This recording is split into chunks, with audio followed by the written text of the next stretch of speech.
Dan Morgan laid out the Panthers' defensive needs on Tuesday. Who could they potentially target in the 2025 NFL Draft? We'll talk to somebody who may know right here on Locked On Panthers.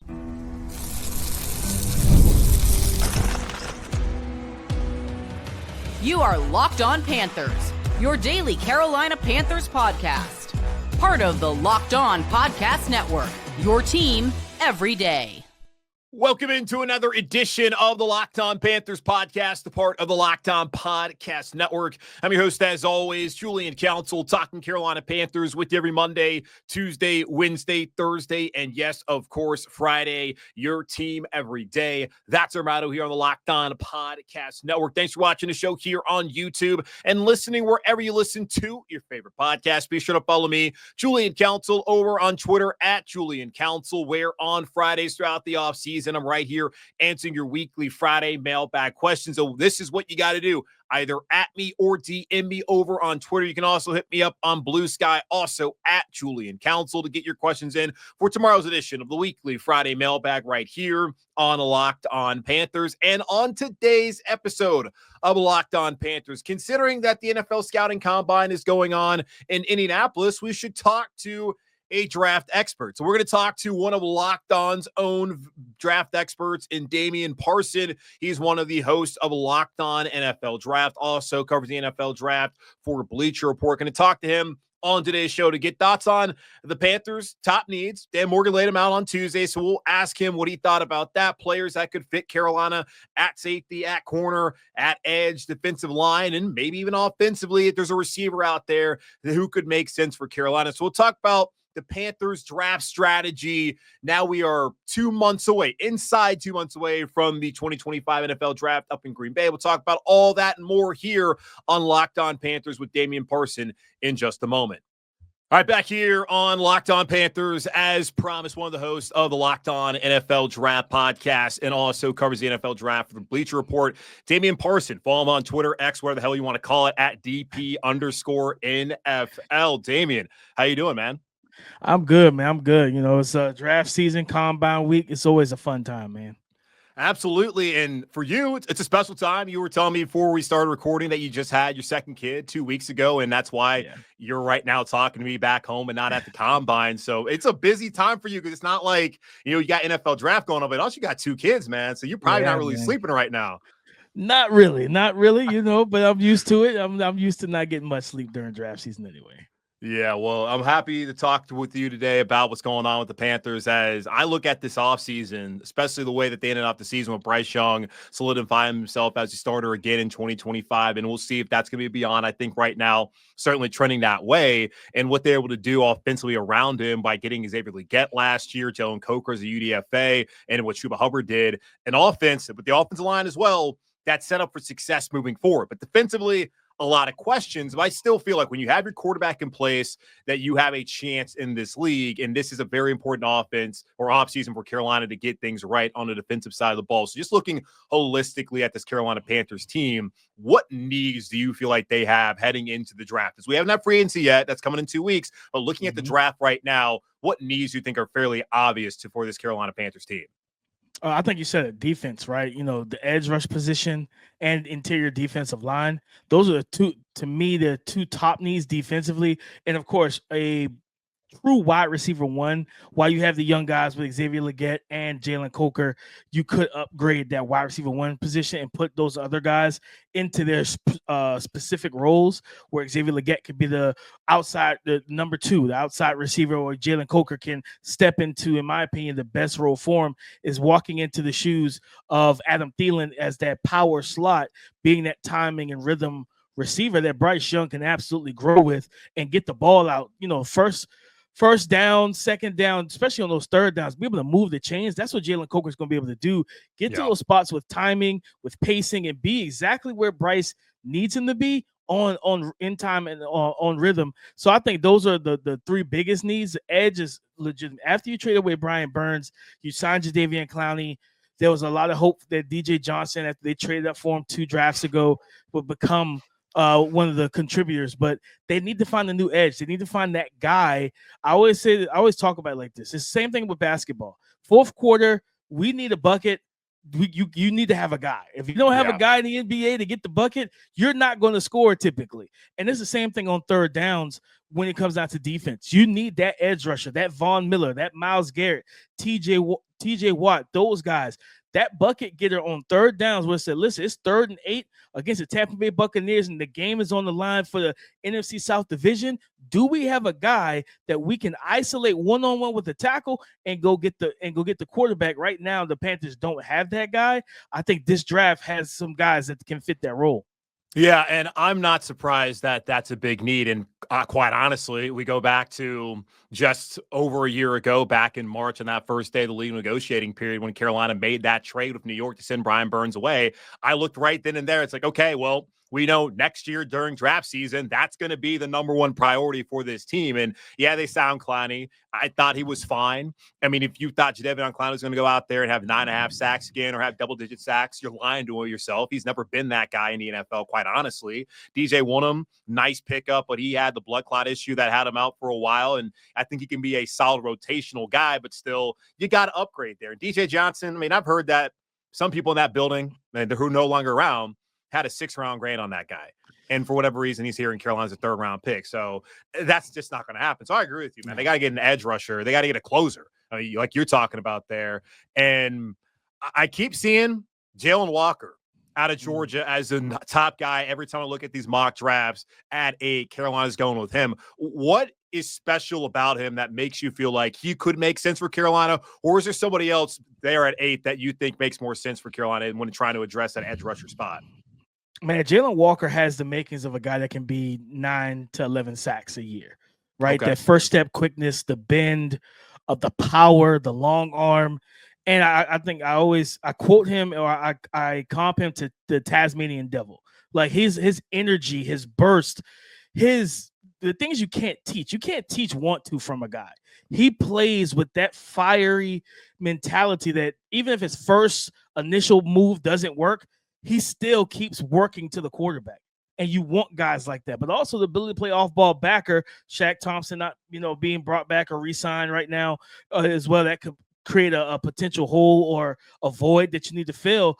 But Jalon Walker, he hasn't even reached his ceiling because of the fact he's played both off-ball linebacker and edge. But his ability as a leader he's a culture guy. And right now, I think what Dave Canales and them are doing is building that culture. And I think he will, if they pick him at 8, not only does he give you the on-field stuff, he's going to give you the locker room stuff where he's going to lead by example. He's going to be a leader in that locker room as a young player. And there's still a lot that he can develop into when it comes down to using his hands, consistently building on counters and things like that. Like with his physical ability, like he knows how to get to the quarterback. And you can also playing them off ball back. This is a guy you can move around on third downs, blitz through the A gap against guards and centers, and get right in the face of quarterbacks. He could do a lot of different things for your defense.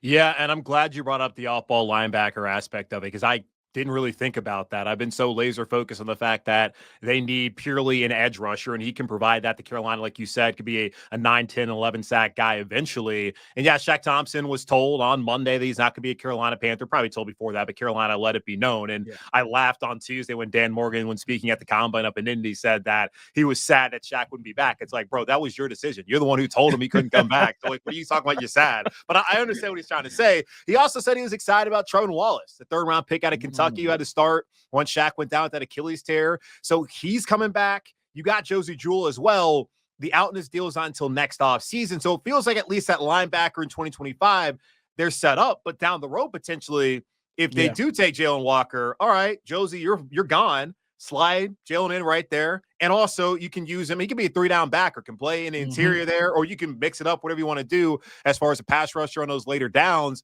But that's enticing there. If he can be able to be that next Trevor Wallace in the future. Now, like Mykel Williams, another guy I've seen, his team out of Georgia, and people might get caught up in like the production. All I just tell them to do is go watch 2 Texas games. The one in Austin against Calvin Banks, who is going to be he's a dog. He's a really good player. And then Cam Williams in his own right, the right tackle, another good player. They got after it against them in Austin, then in Atlanta. May not have had the biggest numbers. Like, what do you see from Mykel Williams that impresses you and could potentially have him up there as somebody Carolina's looking at 8? Mykel is so impressive just physically. When you look at his body type, the arm length, the wingspan, the power he plays with, he can get off the ball with good quickness and burst. And he's just, to me, when I look at Mykel, he's a ball of clay. And you want to get him with the right defensive coordinator that's going to be able to nurture him to become everything of his physical tools speak to. So this is a guy that absolutely you can put his hand in the dirt. Even at Georgia, he puts his hand in the dirt as a wide base end, defensive end, but he also kicked down to 4-eye 3-tech and rush from the interior as well. So he gives you that versatility. And it's like, man, because Jordan and shout out to Kirby Smart. They've built such a great program. They don't really teach the technical aspects of the game at Georgia. Like a lot of their guys come out extremely wrong with hand usage and like pass rush moves. You're like, man, Trayvon Walker was like that. Physical is all get out, but it's like, what is your rush plan? Doesn't really know right now. Like he's just a bull in the china shop. It's the same thing with Mykel, and I think with him, and of course him actually getting a solid year. He didn't play the whole year because of the ankle sprain against Clemson week 1. But him getting the reps to play outside on the edge, where Trayvon was more so used as an interior defensive lineman who converted to edge in the NFL, that was an uphill climb for him. I think he's a big ball of clay. And I think if you get him with the right DC, work with him after practice, those pass rush moves, this is a guy that can develop into an absolute game wrecker because you can't teach 6'4", 6'5", 275 with that arm length and that power. Yeah, you bring up that ankle sprain. You mean Phil Maffa hitting him low? That's what really happened there. Just a little bit.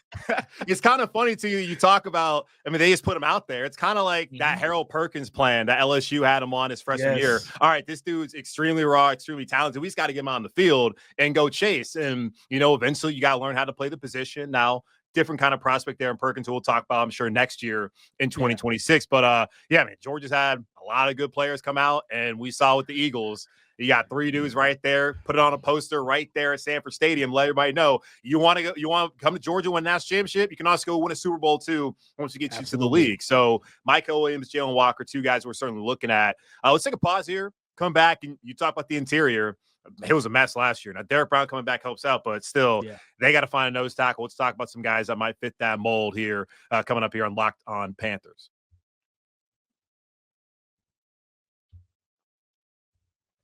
Back here on Locked On Panthers, Julian Council, joined by Damian Parson, our Locked On NFL Draft co-host, with this guy, Keith Sanchez, also covers the draft for Bleacher Report, doing a great job here on today's show, letting us know what Carolina should be looking at. And we know edge rusher, big issue.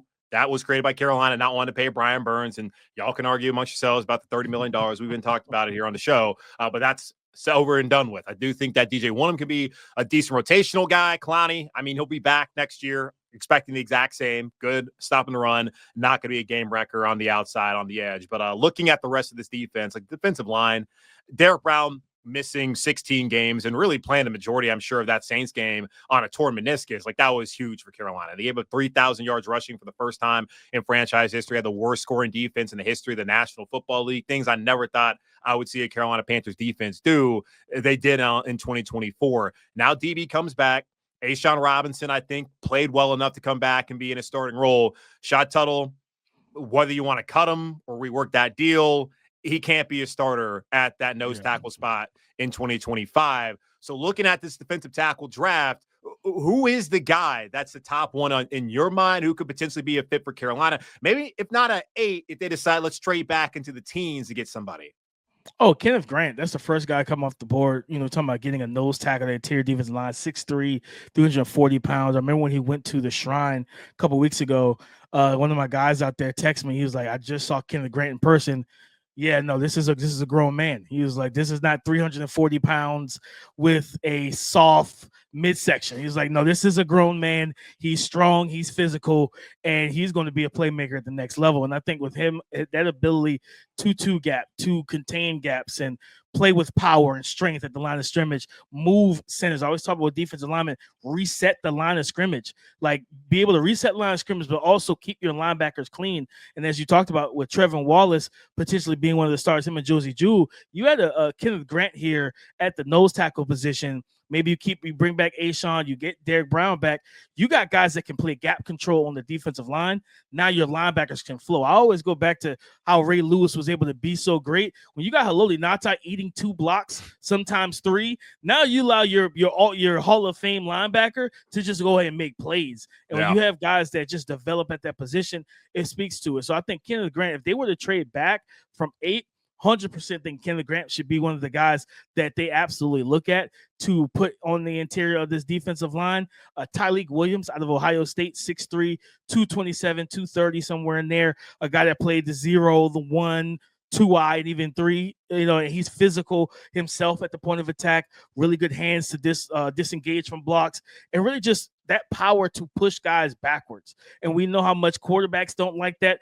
As somebody who studies the running back position, running backs don't like it either. Like to see a big offensive lineman being pushed back into the backfield where it disrupts their flow and their path to success. So I think about those guys in round 1. And of course, to me, like even if they wanted to go, especially day 2, Josh Farmer from Florida State, 6'3", 320. Physical, big, long arms, another guy that can reset. He plays with good power, but he also has flashes of quickness and quick hands to just quickly win, clear the shoulder, and get right into the backfield. And a guy that's a big time, to me, is a big time sleeper. I don't see a lot of people talk about him. Out of Maryland, Jordan Phillips, 6'3", or 6. I think he came into this shrine at like 6'1", 6'2", somewhere in there, like 320 pounds. He is a former wrestler in high school. Physical, and you can see that wrestling background on tape where he's able to kind of disassociate his upper and lower body, contort, we call it corkscrewing, moving a guy, turning this and rotating his core, keeping his feet where they need to be, and then getting into the backfield. Guys like that you need on the defensive line. And the one thing I can consistently hear Panther fans say on social media, we couldn't stop the run. Like they want, there's a half of them that want to get an interior D line at 8, other half wants the edge. The part that doesn't want the edge, listen, we were terrible against the run. We need to get somebody to clog lanes. And I think, day 2, because he's going to be a top 100 guy for me, Jordan Phillips, whether it's 3rd round or 2nd round, that's a guy that you want to add to your defensive line rotation. Yeah, and for me, like I look at it, they're both on the defensive line. Whether it's the interior or the edge, you got to address it. Because if you're not good up front, and Dan Morgan said it on Tuesday, you don't have a chance in this league. And when the Panthers could not block for Bryce Young, could not block for Baker Mayfield, could not block for PJ Walker, could not block for Sam Darnold, they were terrible. And then last year, Bryce didn't get off to a great start, but once he was comfortable again, got his confidence, was leading that locker room, had an offensive line that could keep him clean, and they got to do that defensively. So looking at the draft there, Jalon Walker potentially at 8, you get to the 2nd round. I love that you bring up the fact that Josh Farmer out of Florida State could be there. Phillips out of Maryland could be there. I'm looking at this where Carolina needs to have a similar draft class haul like the Rams had last year when they took Jared Verse, also out of Florida State, when they traded up with Carolina to go out there and get Braden Fisk out of Florida State. And then they also got Cam Kitchens out of Miami. Like those are 3 areas like that Carolina needs to hit. Edge, interior, and in the secondary, and corner and safety are 2 spots that Dan Morgan brought up on Tuesday. Like corner, I'm expecting them to extend J.C. Horn. They could bring back Mike Jackson, and if they don't do that, I would imagine they're probably going to go to the draft to get somebody. Safety, I do think that's somewhere they got to add via free agency. They already got Damani Richardson, who impressed as a UDFA last year. They could potentially bring back Xavier Woods, and they would probably be all right in that situation. But looking at corner and at safety, let's start corner first. Who's somebody that stands out to you that could be, because I don't think they're going after anybody in the 1st round. Travis Hunter's not going to be there. Will my guy up in Michigan, I can't remember his last name. Will Johnson maybe is at 8, but I don't think that's somebody they're looking at right now.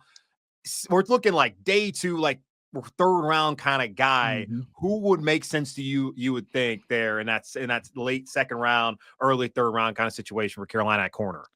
A guy I'm really high on is coming out of Cal, Noel Williams, about 6'1", 200 pounds.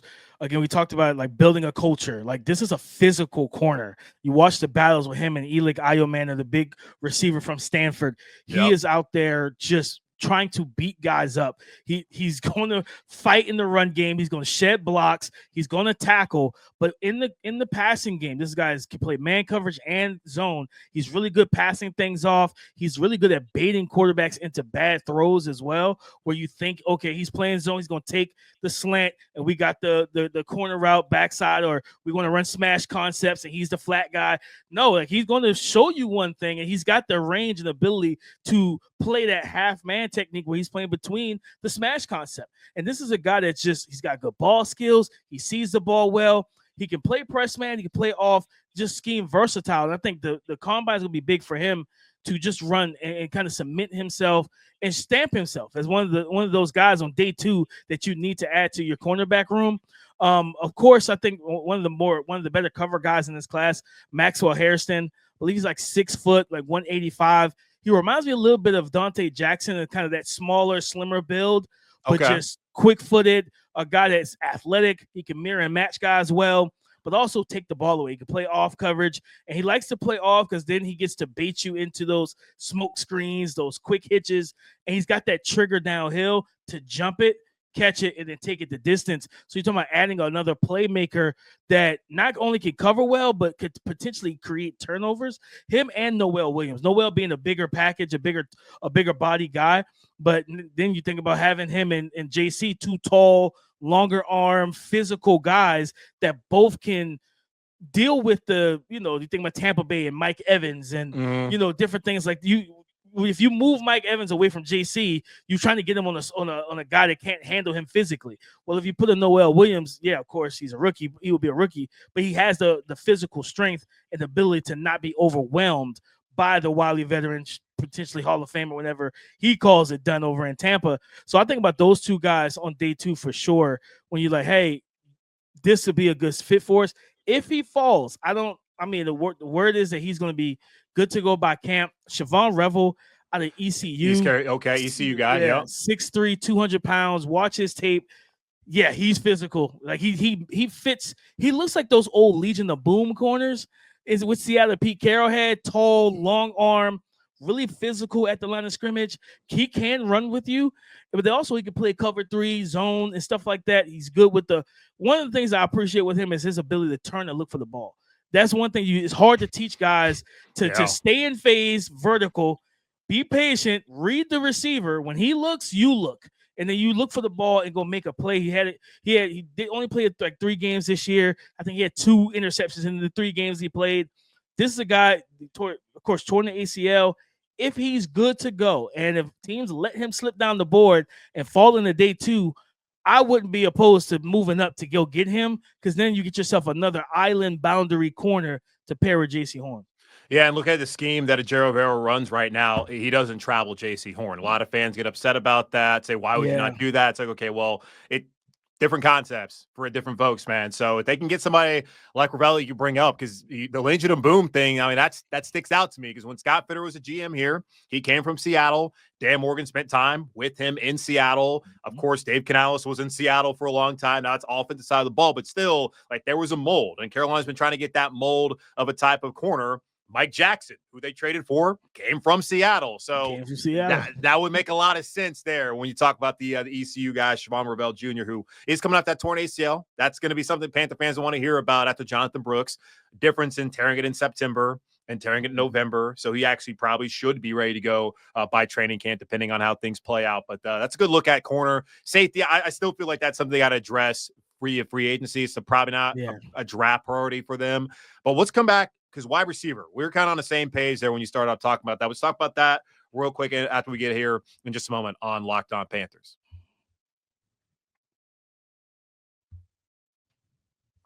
All right, Damian, before I get you out of here, just want to talk about the Panthers receiver room right now. Dan Morgan was asked about this on Tuesday by Alex Zeitler, the Charlotte Observer, whether he felt like they needed a number 1 wide receiver, talking about how he loves his wide receiver room. Brings up Adam Thielen, who has been a really good signing for Carolina, has been a de facto number 1 because the guys behind him in 2023 didn't do their jobs. Last year, you had some young guys. He missed some time, and Deontay Johnson, that whole situation didn't really work out for Carolina, but he's going to be 35 this upcoming season. It's probably his last in Carolina. We talked about Xavier Legette. We talked about Jalen Coker as well. two guys that showed you something in their rookie season. Certainly want to see more out of Legette. We did find out on Tuesday as well that apparently he was dealing with a foot injury all season long, something he suffered early on in training camp. That bothered him. So maybe that was a part of not seeing that explosiveness that we saw back in 2023 at South Carolina. But Coker, a diamond in the rough, is a guy who I think a lot of fans are high on. So those two are going to be a part of the future.